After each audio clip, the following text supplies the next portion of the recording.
Let's give a warm welcome to Sean Woodland. So excited. I had a friend from America turn up yesterday, first time in 2 years. I love Americans, good people. You meet an American anywhere in the world and they'll say something like, "Hi, how are you?" An open-ended question, because they're nice people, they love a chat. They legitimately do want to know how you are, unlike Australians.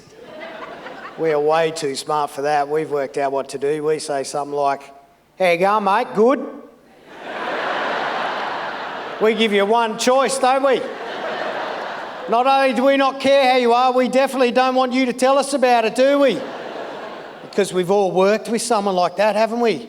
Those people that live alone with cats, and you ask them how they are on a Monday, and they fucking tell you in excruciating detail. And their shit life makes you want to kill yourself.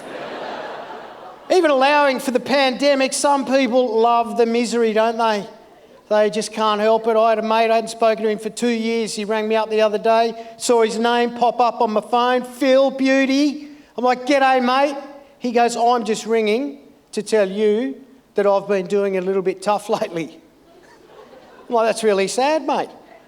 And in 20 weeks' time on Are You OK Day, you can tell me all about it then, mate." That's why we don't have Are You OK Week, isn't it? Yeah, one day for a whinge in this country.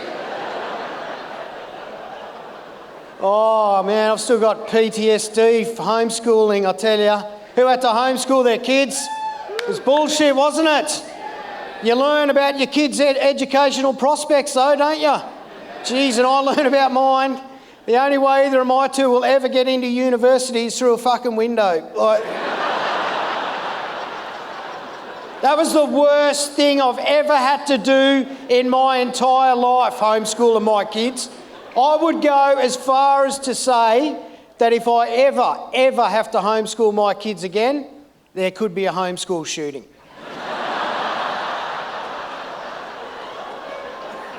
It's awful. The only thing that kept me sane during the whole time was my dog. We got dog people?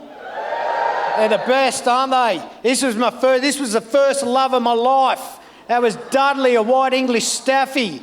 He died a couple of years ago. He died on Anzac Day, which was kind of weird because he was a digger.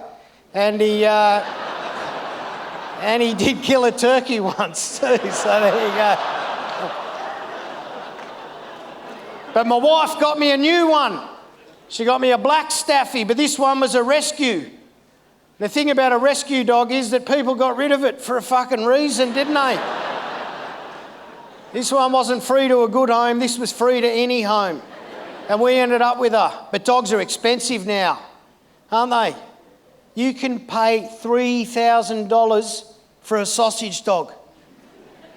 $3,000 for a dog that can't defend you or itself. And you've got to go and buy a ramp so the little fucking sawn-off can get up your front steps. You are paying for disability access for your dog. I'll tell you the ones I'm scared of, not the big dogs, the little white fluffies. Aren't they terrifying? I had Dudley, this dog, on the lead in Bondi a couple of years ago, before he died, obviously. That'd be fucking weird, wouldn't it? And there was an old lady up the top of the hill and her dog wasn't on a lead, little white fluffy, hackles up, snarling, and I'm like, oh, and she sensed that I was a bit trepidatious and she said, "Oh, don't worry, dear, his bark is worse than his bite." And I'm like, oh, I've heard that before. So I just sort of went, I'll just go off this way with Dudley, walk off. This little white fluffy has circled in behind me, come in and latched onto my Achilles. And of course I'm thinking, well, its bark must get really bad because that fucking hurts, right? But then the twisted part of me thinks finally I get to see what the staffy's capable of. Yeah? Because your dog's meant to defend you to the death, isn't it? You know what my dog did? He fucking latched onto my other leg, right? And now I've got two of them. I can't get him. Mine thinks it's a joke. But this one has genuinely pierced the skin on my Achilles and he's hanging on for dear life. And eventually the old woman saunters up with a look of pure hatred on her face, and she goes, well, he's never done that before. Implying that her dog biting me was my fault. I said, is that right? He's never done that before. So I just leant down, I grabbed this little bastard by the scruff of the neck, poked it in the eyes, karate chopped it down the middle of the skull, and just flung it into the side of a passing bus. Then I said, well, I've never done that before. I didn't do that. I would never, ever hurt an animal. You tell me what you think. If a dog bites you, you don't blame the dog, you blame the owner. Is that right? Yeah, that's right. So I beat the shit out of the old lady. My name's Sean Woodland. Thank you. Good night.